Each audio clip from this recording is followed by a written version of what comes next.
और वृंदावन में आ गए और साधु बन के घटना क्या घटी? एक किसी दक्षिण भारत की तरफ छोटे से कस्बे में ये जज साहब और क्या करते थे, उसी गांव के पास में एक छोटा सा गांव था, वहां पर एक मल्लाह जाति का मनुष्य रहता था, उसका नाम था भोला। उसके एक पुत्र, दो पुत्र थे और एक बेटी थी। उस भोला की बेटी बड़ी हो गई, शादी लायक। भाई बोले पिताजी बेटी बड़ी हो गई है, इसकी शादी कर देते हैं। एक काम करो, कुछ पैसा हमारे पास है, कुछ पैसा गांव के सेठ जी हैं, इनसे उधार ले लो। बोले ठीक है, सेठ जी से पैसा उधार ले लिया। सेठ जी ने लिख लिया इतना पैसा लिया, इतने समय में ये चुकाएंगे, इतना इसका ब्याज है, सब लिख लिया। बेटी की बड़ी धूमधाम से शादी गई, लेकिन भोला बड़ा भोला था। सब लोग उसे भोला भोला कहते थे, क्योंकि वो हकीकत में ही भोला था। कोई उससे कहता भैया वो काम कैसे, बोले भैया राम जी जाने, राम जी का बड़ा भक्त। बोले राम जी जाने, सब कुछ राम जी, भैया वो बात कैसे, क्या राम जी जाने। इस प्रकार से जीवन व्यतीत करता और गांव में रहता। बेटी की शादी करी, शादी करके और ज्यादा प्रसन्न हो गया और प्रसन्न हो करके उस गांव में एक राम जी का मंदिर था, उसी मंदिर में रहने लगा और सेवा करने लगा।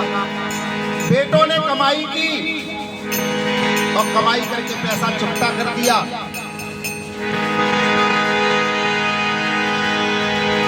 पैसा जब चुकता कर दिया तो गया, बोला सेठ जी हमने आपका पैसा चुकता कर दिया, अब हमें फ्री करो। सेठ जी ने एक पर्ची पे लिखा, आज भोला ने जितना पैसा लिया था पाई पाई चुकता, अब हमारा आज के बाद कोई लेना देना नहीं है। भोला तो भोला था। सेठ जी ने कहा अच्छा भोला जरा पानी पिलाओ, लेके आओ। भोला से कहा लो हमने पर्ची दे दी आपको, ये पर्ची रख लो, पढ़ लो। भोला बोला मैं और पढ़ूंगी, मुझे क्या आता है, मुझे कुछ नहीं आता। उसके भोलेपन का फायदा उठा करके सेठ जी ने कहा जाओ अंदर पानी लेके आओ। भोला पानी लेने गया और पर्ची उन्होंने बदल दी, कुछ ऐसे ही झूठ मूठ को लिख के दे दिया और जो असली पर्ची थी वो छुपा के रख ली। बोलिए नारायण भगवान की। और भोला मंदिर में रहने लगा। सीताराम राम राम सीताराम राम राम सीताराम राम राम सीताराम राम राम सीताराम राम राम सीताराम राम राम सीताराम राम राम सीताराम राम राम सीताराम राम राम सीताराम राम राम सीताराम राम राम सीताराम राम राम सीताराम राम राम सीताराम राम राम।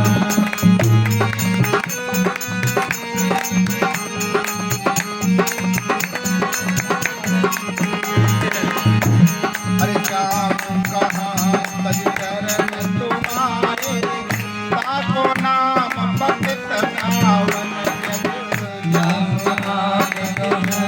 तुम्हारे जाको नाम पतित पावन है।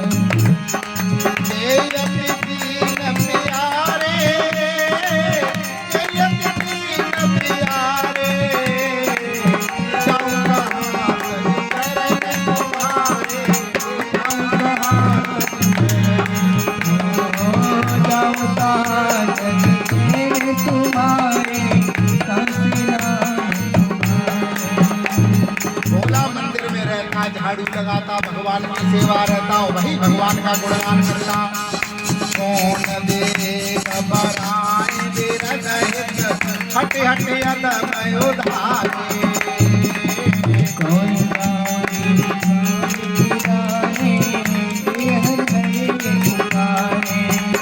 और खगन व्याधि पसान बिकप जड़, जावन कवन सुतारे।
का गुणगान कर दिया। और इधर में जज साहब ने क्या किया, सेठ जी ने, सेठ के मन में बेईमानी आ गई और उनके खिलाफ मुकदमा कोर्ट में डाल दिया। और वो मुकदमा उसी जज साहब की अदालत में आ गया।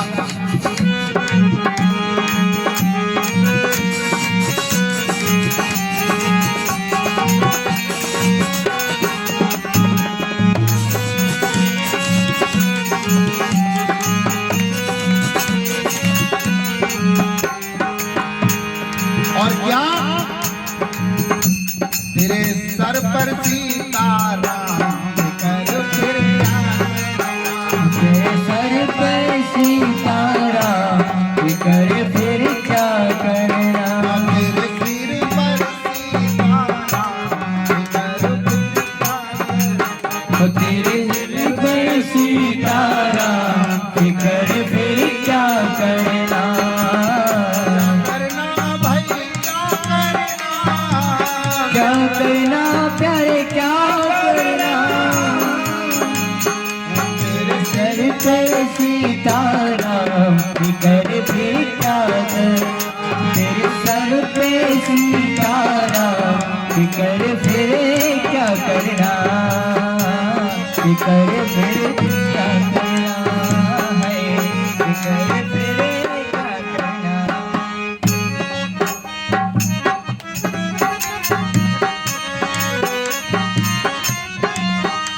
अरे इत रघुवर उत जानकी मैया, फिर क्यों परेशान हो भैया, फिर क्यों परेशान हो भैया। फिर क्यों परेशान हो भैया। और कटेंगे कष्ट तमाम। और तेरे सर पे सीताराम कर फिर क्या करना। सिर पर सीताराम कर फिर क्या करना। और तेरे सर पे सीताराम कर फिर क्या करना है। कर फिर क्या करना। रोजन राम कथा सत्संगी, उनके सहायक श्री बजरंगी। एक सहायक श्री बजरंगी। एक सहायक श्री बजरंगी। और अतुलित बल के धाम कर क्या करना। तेरे सर पे सीताराम कर फिर क्या करना। पर सीताराम कर फिर क्या करना। तेरे सर पे सीताराम कर फिर क्या करना। अगर प्रभु मनमानी करेंगे, नहीं शरणागत पीर हरेंगे। नहीं शरणागत प्रीत हरेंगे। नहीं शरणागत प्रीत हरेंगे। अगर प्रभु मनमानी करेंगे, नहीं शरणागत पीर हरेंगे। नहीं सता सब पीर हरेंगे। होगा मेरा बदनाम कर फिर क्या करना।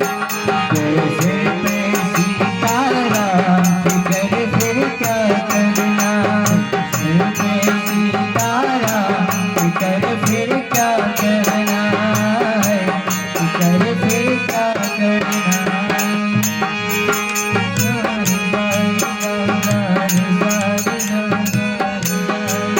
अब क्या हुआ, सेठ जी ने मुकदमा डाल दिया, सेठ जी भोला के ऊपर। और नोटिस जारी कर दिया जज साहब ने भोला के प्रति। मजे की बात एक और कि चपरासी नोटिस को लेके गया। रघुनाथ जी के नाम से नोटिस मिला। भोला को भोला तारीख पर पहुंचा जज साहब के सामने।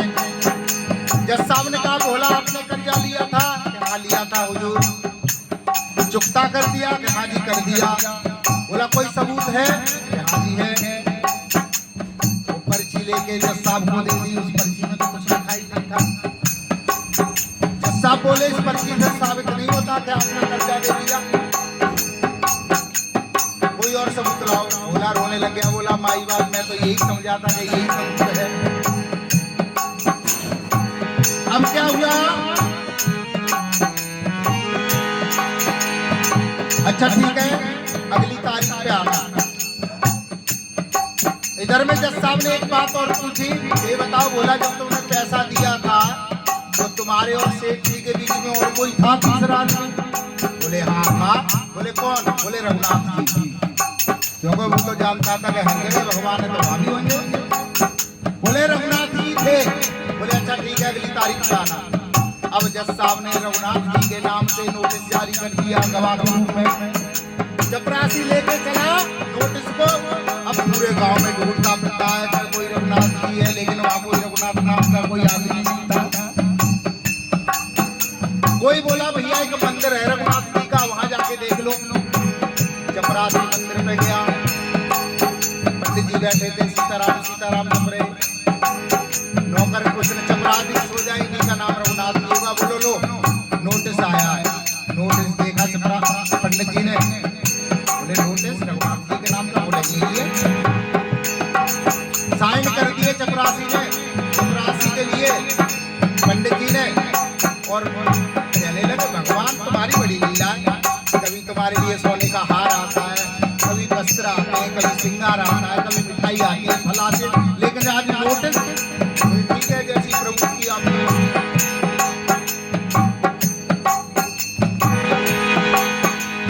अब भोला आया घूम फिर के।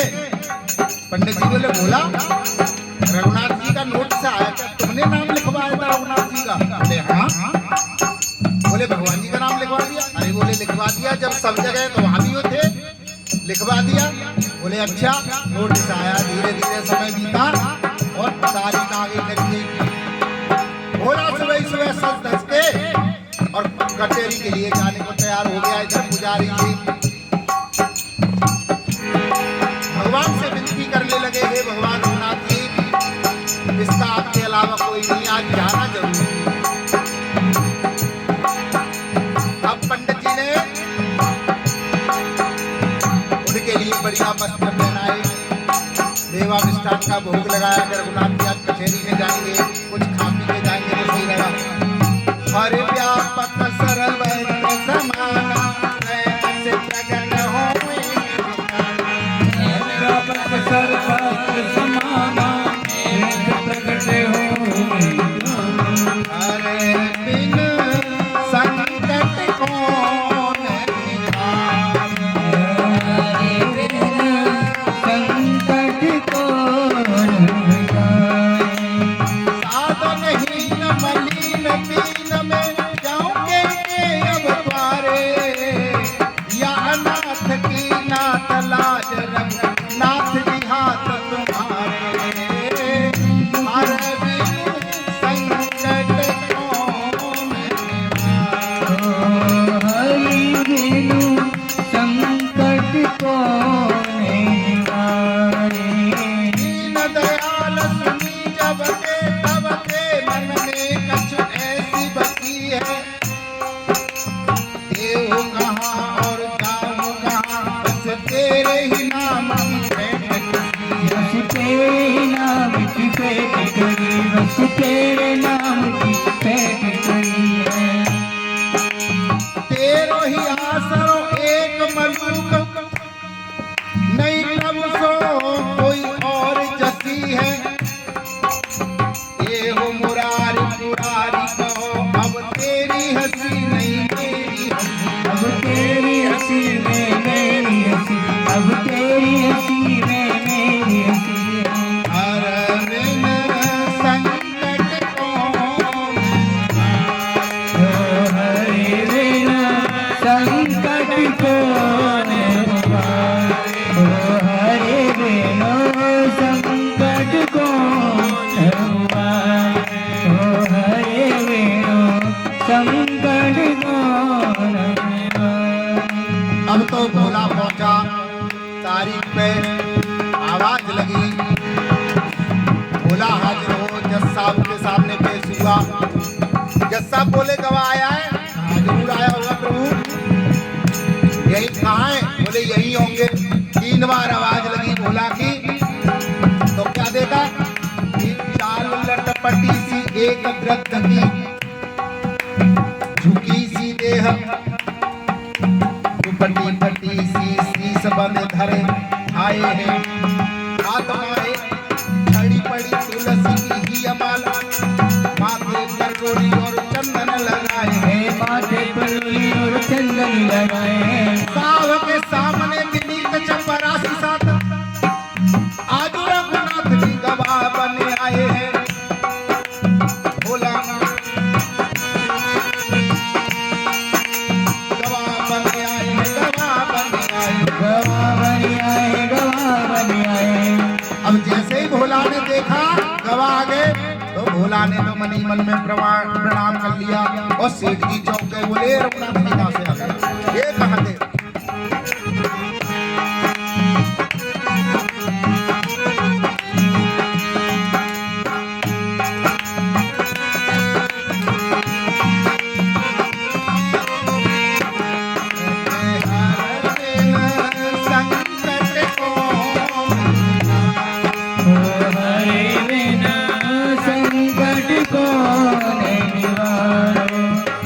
भोला ने तो प्रणाम कर लिया भगवान को। सेठ जी बोले कहाँ से आ गए। जज साहब बोले गवाह से कि एक बात बताओ रघुनाथ जी आप ही हो। बोले हाँ हम ही हैं। बोले आपके सामने रुपया दिया था, कहाँ जी दिया था। बोले कोई सबूत। बोले सबूत है, सेठ जी को यहीं रखा जाए और सेठ जी की अलमारी में एक रजिस्टर रखा है और रजिस्टर के बीच में एक पर्ची लिखी हुई रखी है, वो पर्ची मंगाई जाए। रघुनाथ जी ने जब ऐसा कहा, जज साहब ने चपरासी से तुरंत कहा कि घर जाइए और वो रजिस्टर उठा लाइए। चपरासी गया, रजिस्टर को उठा लाया। पर्ची तो रजिस्टर में थी, रघुनाथ जी से क्या छुपा है। रजिस्टर खोला गया, पर्ची मिल गई। भोला भाई इज्जत बरी हुआ और उस सेठ के लिए जज साहब ने दंड दे दिया। अब जज साहब अपने चैम्बर में पहुंचे, चैम्बर से घर में चैम्बर में पहुंचे तो उनको बुलाया, रोने लगे चैम्बर में, ये कहां से आ गए रघुनाथ जी। उनके मन में घुस गई तो बुलाया भोला को। भोला को बुलाओ। बोले भोला ये गवाह कौन थे। बोले रघुनाथ जी थे। बोले कहाँ रहते हैं। बोले सब रहते नहीं रहते। बोले कहाँ रहते हैं। मंदिर के पुजारी हो ऐसे तो लग नहीं रहते और मंदिर बनवाए हो ऐसी इनकी हैसियत नहीं लग रही थी। ये कहाँ रहते हैं आपके गाँव में। बोले दूर, हाँ गाँव में बिल्कुल मेरे बगल में। बोले बगल में। बोले तुम पढ़े लिखो के लोग समझ में नहीं आए। बोले ये वही है जो घट घट में वास करते हैं। अब तो जज साहब रोने लग गए और बोले कि सुख नारद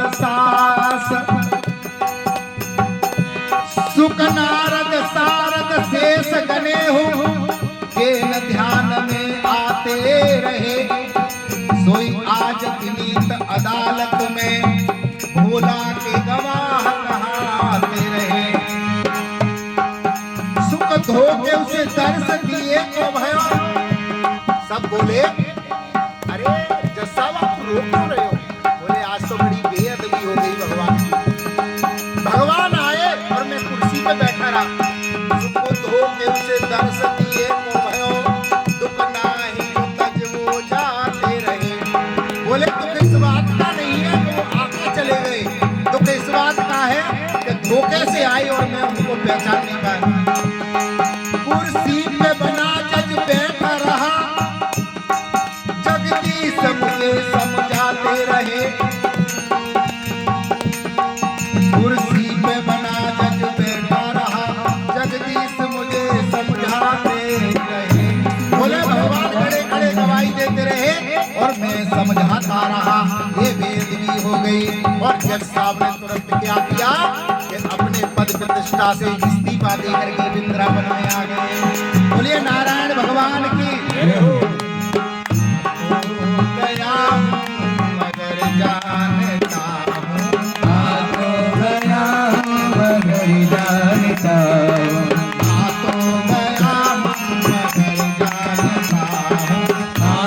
गया मगर जानता हूँ।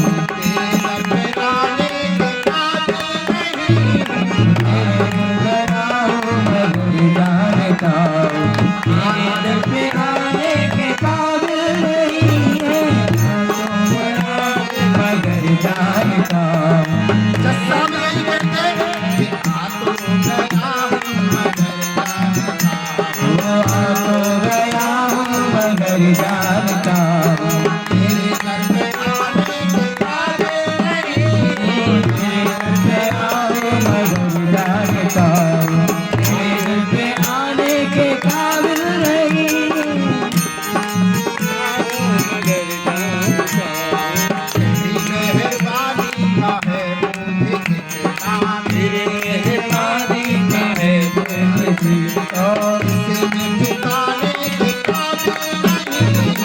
आ तो गया हूँ मगर जानता, आ तो गया हूँ मगर जानता, आने के काबिल नहीं हूँ। आ तो गया हूँ मगर जानता। आरती तैयार कर लो मेरे भैया, आरती तैयार कर लो मेरे भैया। गाने के काबिल नहीं। आरती कर लो भैया, अब तो गाने के काबिल नहीं हूँ।